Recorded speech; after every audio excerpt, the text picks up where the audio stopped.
오늘 함께 나눌 하나님의 말씀은 마태복음 4장 12절로 17절입니다.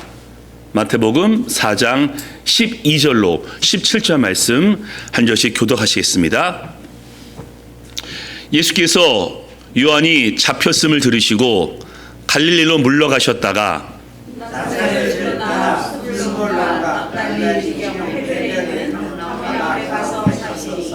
이는 선지자 이사야를 통하여 하신 말씀을 이루려 하심이라. 일러스되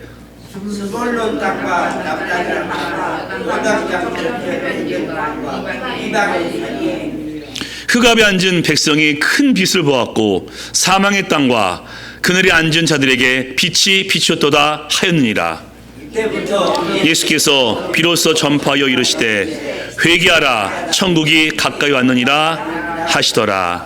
아멘. 오늘 이 본문을 중심으로 해서 예수님 시리즈 13번째 가버나움의 예수님 함께 말씀을 나눠보겠습니다. 사랑하는 교회 가족 여러분, 저희는 지금 시간 순으로 또 순서적으로 성경을 보고 있습니다. 새벽에는 창세기 말씀을 읽었고 출애굽기 22장까지 말씀을 읽어오면서 우리가 흐름을 머릿속에 기억하고 있습니다. 토요일에는 아브라함의 기도를 시작으로 모세 기도 9번까지 와 있고요. 주일에는 특별한 절기를 제외하고는 우리 사복음서를 함께 보고 있습니다. 왜 그렇게 할까요? 제가 설교 본문을 정하는 것이 아니라 이미 성경 본문이 정해져 있어서 성경 말씀이 저를 통해서 말씀하시고자 하기 원함입니다. 그래서 우리는 모든 말씀을 다 보게 될 것이고요. 그래서 익숙한 말씀, 설교로 많이 들은 본문들은 우리가 더 깊이 연구하고 더 고민하여서 새롭게 말씀을 나누고 있습니다. 요한복음 3장 16절, 그리고 사마리아 여인, 그리고 우리에게 익숙하지 않았던 그냥 지나친 본문들도 있었을 것입니다. 바로 그런 본문이 오늘 같은 본문이죠. 여러분, 가버나움 많이 들어보셨겠지만은 가버나움 하면은 어떤 사건과 어떤 이야기가 떠오르십니까? 우리 예수님의 13번째 이야기입니다. 기억하시겠죠? 예수님은 첫 유월절을 예루살렘에서 보내시고 사마리아에 방문하십니다. 그리고 사마리아 방문하신 다음에 갈릴리 가나와 나사렛에 방문하신 것이 지난주일 말씀이었죠. 자, 오늘은 어디로 가시죠? 나사렛에서 가버나움으로 이동하십니다. 여러분, 가버나움이 어떤 것입니까? 그 마을의 의미가 위로의 마을입니다. 위로의 마을. 그리고 갈릴리 바다 북서쪽에 위치한 그런 동네입니다. 사복음서를 보니까요, 예루살렘, 나사렛, 가버나움, 그 지명이 세 번째로 등장하는 것이 가버나움인데, 나사렛은 나사렛 예수라는 말을 할 때 많이 쓰고 있기 때문에 예수님께서 가장 많이 활동하신 지역이 예루살렘이 첫 번째고 가버나움이 두 번째입니다.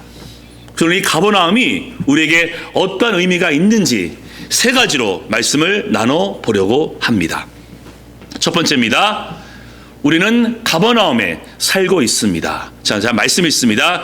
예수께서 요한이 잡혔음을 들으시고 갈릴리로 물러가셨다가 나사렛을 떠나 스불론과 납달리 지경 해변에 있는 가버나움에 가서 사시니. 사복음서 보시면요, 예수님께서 사셨다 했던 도시가 딱 두 군데가 있습니다. 첫 번째가 어디일까요? 나사렛. 그곳은 고향이기 때문에 예수님께서 성장하신 곳이기 때문에 예수님께서 그곳에 사셨다라고 증거하고 있습니다. 두 번째가요, 가버나움에 가서 사시니. 사복음서에서 예수님께서 사셨다라고 증거하신 곳은 나사렛, 가버나움 두 군데입니다. 그리고 북쪽 갈릴리에서 예수님의 사역의 중심지가 어디였을까요? 나사렛이 아닙니다. 가나도 아니고요, 가버나움입니다. 그래서 남쪽에서는 예루살렘을 중심으로 복음을 증거하시고 북쪽에서는 가버나움을 중심으로 복음을 증거하십니다. 그만큼 가버나움은 예수님께 중요한 도시이기 때문에 이곳에서 많은 활동이 사복음서에 기록되어져 있습니다. 우리 지난주 기억나시죠? 가버나움에서 온 왕의 신하의 아들을 고치셨고요. 예수의 집도 거기에 있었을 뿐더러 베드로와 안드레 집도 가버나움에 있습니다. 그리고 가버나움에서 베드로의 장모의 열병을 고치시기도 했고요. 또한 베드로와 제자를 다르 부르신 곳이 가버나움이기도 합니다. 그럼 우리가 생각할 수 있습니다. 예수님께서 가버나움에 신경을 많이 쓰셨구나. 가버나움에서 복음도 많이 증거하셨고 사역도 많이 감당하셨기 때문에 가버나움에서 열매가 많았겠지? 라고 기대할 수 있겠지만 성경은 이렇게 증거하고 있습니다. 다음 말씀입니다. 다음 말씀.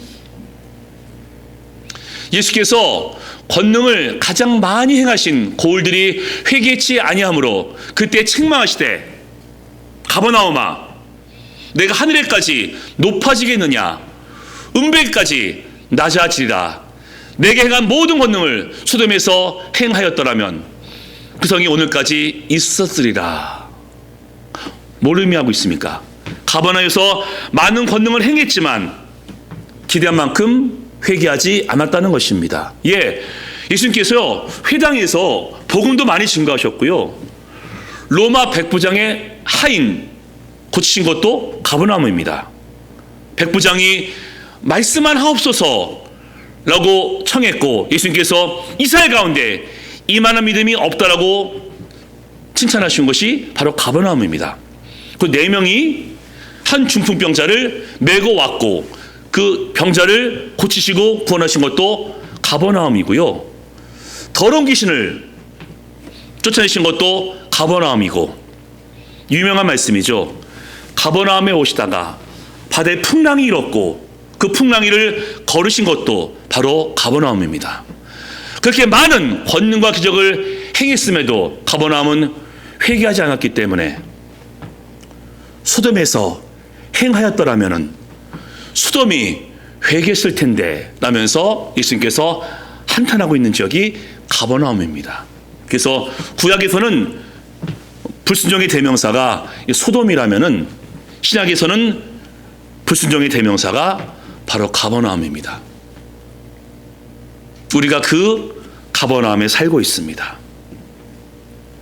하나님께서 이 땅을 창조하신 이후에 수많은 기적과 은혜를 우리에게 보이셨습니다. 창조 자체가 하나님의 은혜이며 독생자 예수를 이 땅에 보내셨건만 이곳 가버나움은 여전히 하나님을 인정하지 않고 하나님을 거부하고 하나님을 멀리하고 있습니다. 얼마나 많은 기적을 보여주어야 독생자 예수를 이 땅에 보내셨고 십자가에서 죽으시고 부활했음에도 가버나움은 꿈쩍하지 아니하고 하나님을 인정하지 않고 있는 것이 우리가 살고 있는 이 가버나움입니다. 그리고는 하나님이 뭐가 필요해? 지금 의술을 봐. 지금 과학을 봐. 기술을 봐. 하나님이 없어도 우리는 살 수 있으라면서 하나님을 계속 거부합니다. 영적 교만이죠. 하늘까지 높아지겠느냐? 라는 영적 교만이 이 가버나움에 가득 차 있고 말로 설명하지 않아도 성적인 음란과 도덕적인 타락이 이 땅을 가득 채우고 있습니다. 그게 우리의 가버나움입니다. 게다가 우리도 이 가버나움이 피부에 더 와닿습니다. 왜? 가버나움에 살고 있기 때문에. 그래서 먹음직하고 보암직하고 지혜롭게 할 만큼 탐스러운 선악과가 눈앞에 늘 아른거리고 육신의 정욕과 안목의 정욕과 이세상이 우리를 늘 유혹하면서 눈에 보이는 게 전부지 영적인 게 어디 있어? 이 땅이 전부야. 성공해야 돼. 돈 많이 벌어야 돼. 그게 인생이라면서 우리를 유혹합니다. 게다가 하나님은 만져지지도 아니하고 보이지도 아니하니 가버나움이 더 가깝게 느껴집니다. 그래서 한 번은 이런 생각을 해봤습니다. 하나님께서 그 전능하심을 온 열방 가운데 한번 보이시면 좋겠는데 내가 하나님이다, 내가 살아있다, 온 열방 가운데 모든 이들이 들을 수 있도록 한 번만 말씀하시면 좋겠는데 하나님은 그렇게 하지 않으십니다. 하나님 왜 침묵하십니까? 한 번만 하나님의 살아계심을 증거하시고 하나님의 음성만을 들려주시면은 많은 사람들이 돌아올 텐데 왜 침묵하십니까? 할 때가 참 많습니다. 왜 이 가버나움이 끔찍하지 않고 있기 때문에. 그러면서 이런 고민을 해봅니다. 여러분 한번 해보셨죠? 얼마나 많은 사람들이 구원을 받을까? 얼마나 많은 사람들이 주님께 돌아올까? 라는 그런 고민 종종 합니다. 물론 디모데전서 2장 4절 말씀과 같이 하나님은 모든 사람이 구원을 받고 진리를 아는 데 이르기까지를 원하시지만 성경을 보고 역사를 보니까 많은 사람이 돌아오지 않을 것 같습니다. 노아 시대 때 방주를 짓고서 그렇게 기다렸건만 노아와 그의 가족들만 방주에 들어옵니다. 소돔과 고모라에 천사를 보내셨는데도 롯과 그의 가족만 탈출했고 그나마 그의 아내는 소금기둥이 되었습니다. 그리고 엘리야 때 바알에게 무릎 꿇지 아니한 하나님 백성은 단 7,000명. 예수님도 이렇게 말씀하시죠. 누가복음 13장 말씀에 예루살렘아 예루살렘아 너희가 선자를 죽였으며 너에게 파송된 주의 종들을 돌로 쳤구나 라면서 예루살렘의 불신앙을 예수님께서 경고하십니다. 그리고 가버나움에서 많은 권능을 행했지만 돌아오지 않았으니 얼마나 많은 사람들이 구원받을 수 있을까요? 제가 부정적으로 말씀하는 것이 아니라 성경을 보고 역사를 보아도 소수만이 하나님께 돌아오는 것 같습니다. 마태복음 7장 말씀은 멸망으로 인도하는 문은 크고 그 길이 넓어서 찾는 이가 많으나 생명으로 인도하는 문은 작고 그 길이 협착하여 찾는 이가 적음이라. 그러면은 많은 사람들이 하나님께 돌아오지 않을 것 같고 어쩌면은 우리가 알고 있는 어떤 그분도 하나님께 돌아오지 않을 것 같으니 어떻게 됩니까? 우리는 가버나움을 그냥 포기해야 합니까? 자, 두 번째입니다. 우리는 가버나움에서 구원받았습니다. 스불론 땅과 납달리 땅과 요단강 저편 해변길과 이방의 갈릴리여 흑암에 앉은 백성이 큰 빛을 보았고 사방의 땅과 그늘에 앉은 자들에게 빛이 비쳤도다 하였느니라. 아멘. 여러분 갈릴리는 이방 땅이 아닙니다. 남쪽은 예루살렘이 중심이고 북쪽은 갈릴리입니다. 다 이스라엘이죠. 근데 왜 이방의 땅이라고 합니까? 갈릴리를. 왜 그렇게 했냐면요. 이 갈릴리는 북쪽에 위치하면서 스불론과 납달리 땅 해변길은 촌구석입니다. 그래서 남쪽의 예루살렘 사람들은 이 갈릴리를 시골이야, 지방이야, 촌이라고 멸시했습니다. 그래서 이렇게 얘기합니다. 예루살렘 사람들은 정치인, 학자로 적합하지만 갈릴리 사람들은 억세기 때문에 군인이 적합해 라고 할 만큼 예루살렘 사람들은 사마리아도 멸시했지만은 갈릴리도 천대했습니다. 그래서 예수님께서 이방의 땅이라고 말씀했습니다. 근데 그 이방의 땅에 예수님께서 복음을 증거하셨고 비록 소수였지만은 사람들이 구원을 받습니다. 큰 빛이신 예수님을 영접함을 통해서 로마 백부장이 구원받게 되었고 중풍병자가 하나님께 돌아오게 되었으며 제자들이 예수님께 부름받아서 하나님의 사명을 감당하게 됩니다. 사랑하는 교회 가족 여러분, 우리가 가버나움에 살고 있는데 가버나움에서 구원받았으면 너무나 큰 복입니다. 여러분, 가버나움이 어떤 곳이라고 있습니까? 타락한 곳, 하나님을 인정하지 않는 곳, 그리고 어쩌면은 많은 사람이 돌아오지 않을 곳일 수도 있는데 우리는 그 가버나움에서 구원받았으니 얼마나 감사합니까? 이렇게 얘기할 수 있겠죠. 난 가버나움에 살고 있지만은 우리는 믿는 집안이야. 나는 놀라운 기적을 보았어 라고 얘기할 수 있겠지만요, 집안이 믿어도 돌아오지 않는 경우도 많이 있습니다. 놀라운 기적을 보아도 하나님께 돌아오지 않는 경우도 굉장히 많이 있습니다.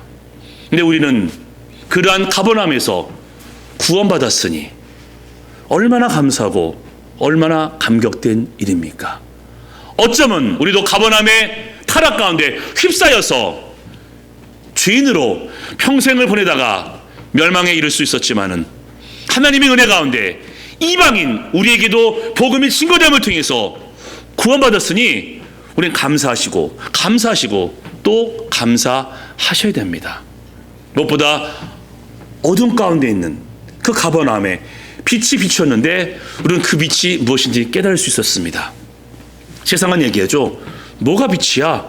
정치, 경제, 문화, 돈이 빛이야 라고 얘기하면서 정치, 민주주의가 이 땅을 고칠 수 있으라고 하지만은 정말 그럴 수 있을까요? 경제와 복지 정책이 사람들을 행복하게 할 수 있어 라고 얘기하지만 정말 그럴 수 있을까요? 돈이면 다 돼 라고 얘기하지만은 정말 그런가요?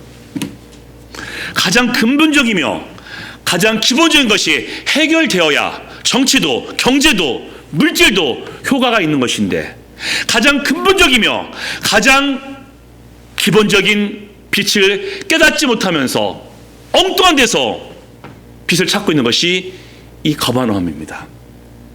근데 그 가버나움에서 우리는 빛이 무엇인지 깨닫게 되었습니다. 빛이 누구십니까? 예수 그리스도. 그 빛이신 예수님이 우리에게 비춰짐을 통해서 내 본질을 깨닫게 됩니다. 나는 죄인이다. 그리고 죄인의 마지막은 멸망이다 라는 것을 깨닫게 되었고, 구원받음을 통해 우리의 본질은 더 이상 죄인이 아니라 하나님의 자녀이며 의인인 것을 깨닫게 되었습니다. 여러분 아시지 않습니까? 많은 사람들이 내가 누군지를 모릅니다. 어둠 가운데 있기 때문에 내가 누군지 모르고 있지만은 우리는 어둠 가운데서 빛을 보았고 그 빛을 통해서 내가 누구인지, 죄인이었고 구원받음을 통해서 의인 되었음을 알고 있으니 얼마나 큰 축복입니까? 게다가 우리는 우리가 갈 길을 알고 있습니다.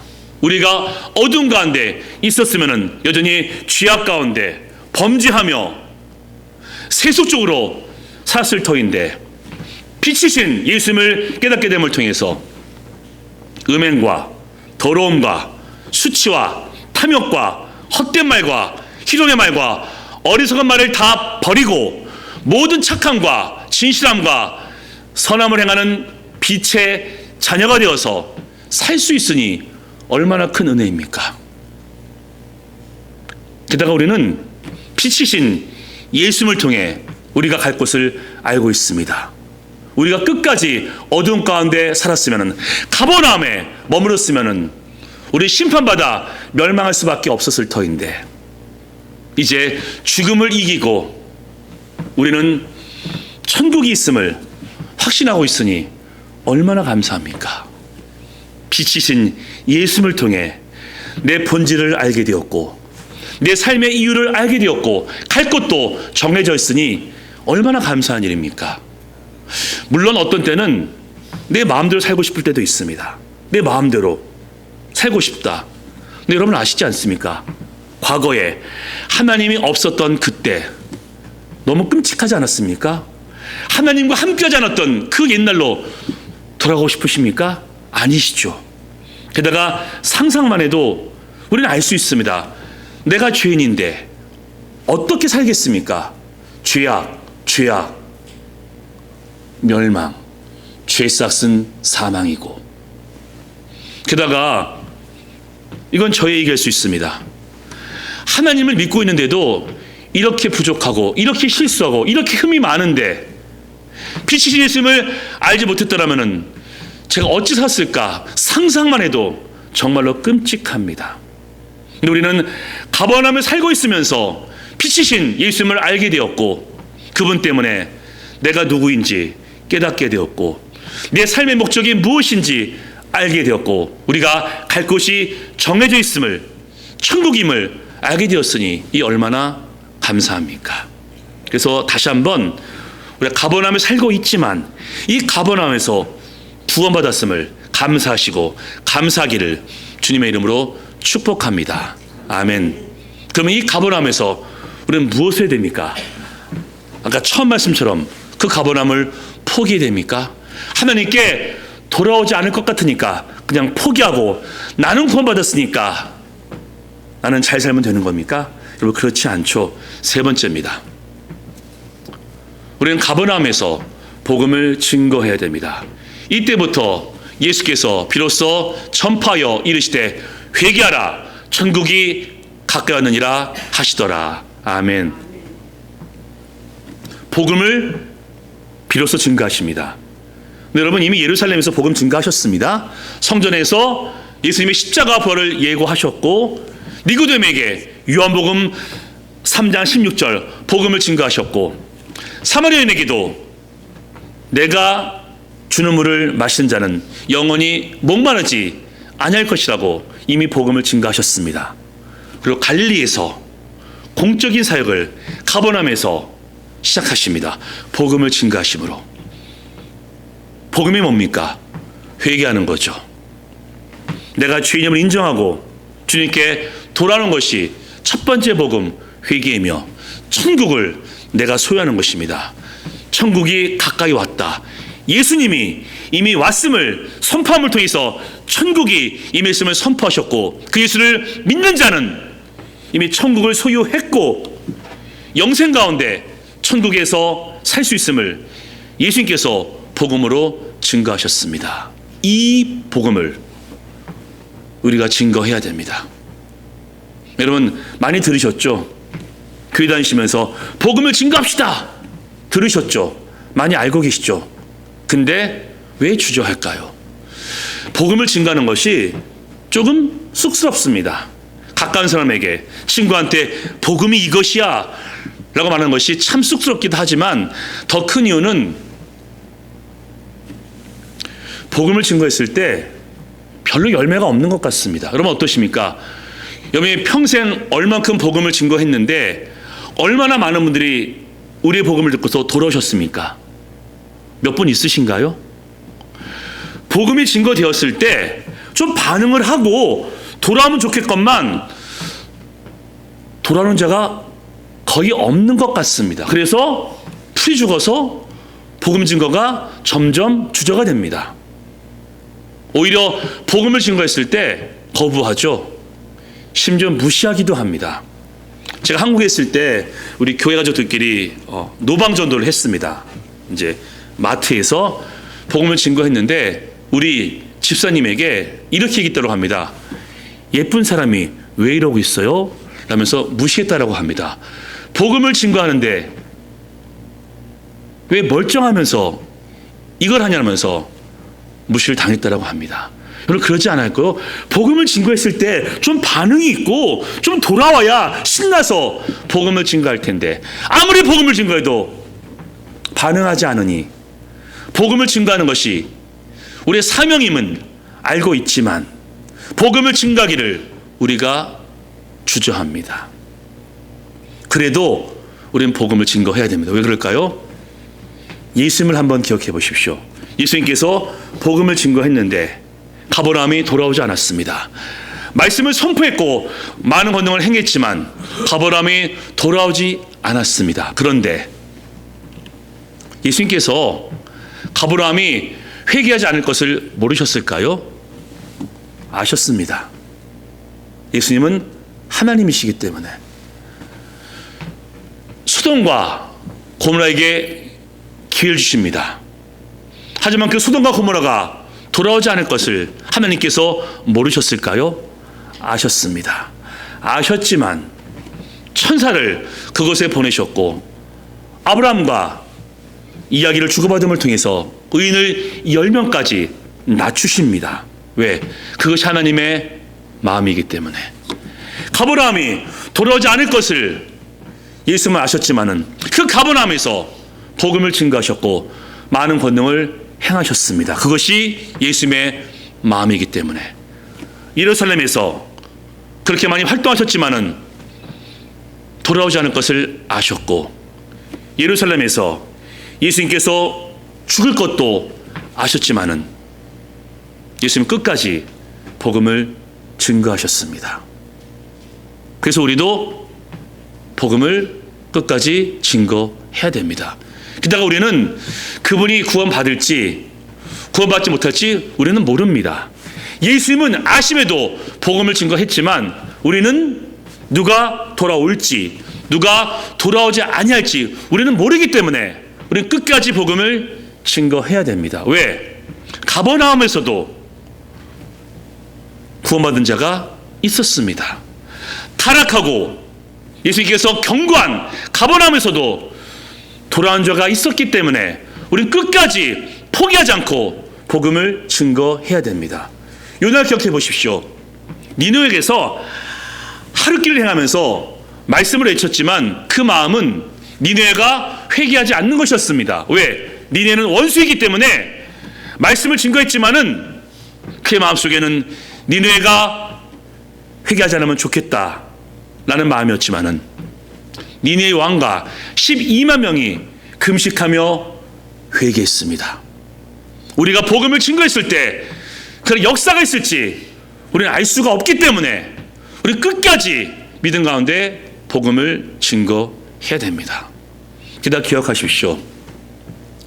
하나님은 우리를 통해서 얼마나 많은 사람들이 구원받고 하나님께 돌아왔는가를 보지 않으십니다. 여러분, 구원은 하나님께 있습니다. 자라게 하시고 열매를 맺는 분은 하나님이시고 우리는 씨를 뿌리고 물을 주는 겁니다. 복음 증거, 복음을 외치는 것. 왜? 하나님은 우리를 통해서 얼마나 많이 구원받았는가를 보지 않으시고 우리가 얼마나 많이 복음을 증거했는가를 보시기 때문입니다. 그래서 가버나움이 타락했고 가버나움이 돌아올 것 같지 않지만 우리 끝까지 복음을 증거해야 됩니다. 쑥스럽고 주저가 되고 사람들이 무시하고 거절해도 우리는 끝까지 복음을 증거해야 됩니다. 오늘 마지막 말씀 한번 보시겠습니다. 디모데후서 말씀 다 같이 읽겠습니다. 시작. 하나님 앞에 살아있는 자와 죽은 자를 심판하실 그리스도 예수 앞에서 그가 나타나실 것과 그날을 두고 엄히 명하노니 너는 말씀을 전파하라. 때를 얻든지 못 얻든지 항상 힘쓰라. 범사의 오래 참음과 가르침으로 경책하며 경계하며 권하라. 아멘. 이제 우리가 있는 이곳 가버나움에서 복음을 증거함을 통해 하나님께 칭찬받으시고 가능하다라면은 우리의 복음을 통해서 한 명이라도 구원받게 되기를 예수님의 이름으로 간절히 축원합니다. 아멘. 이번 주 적용입니다.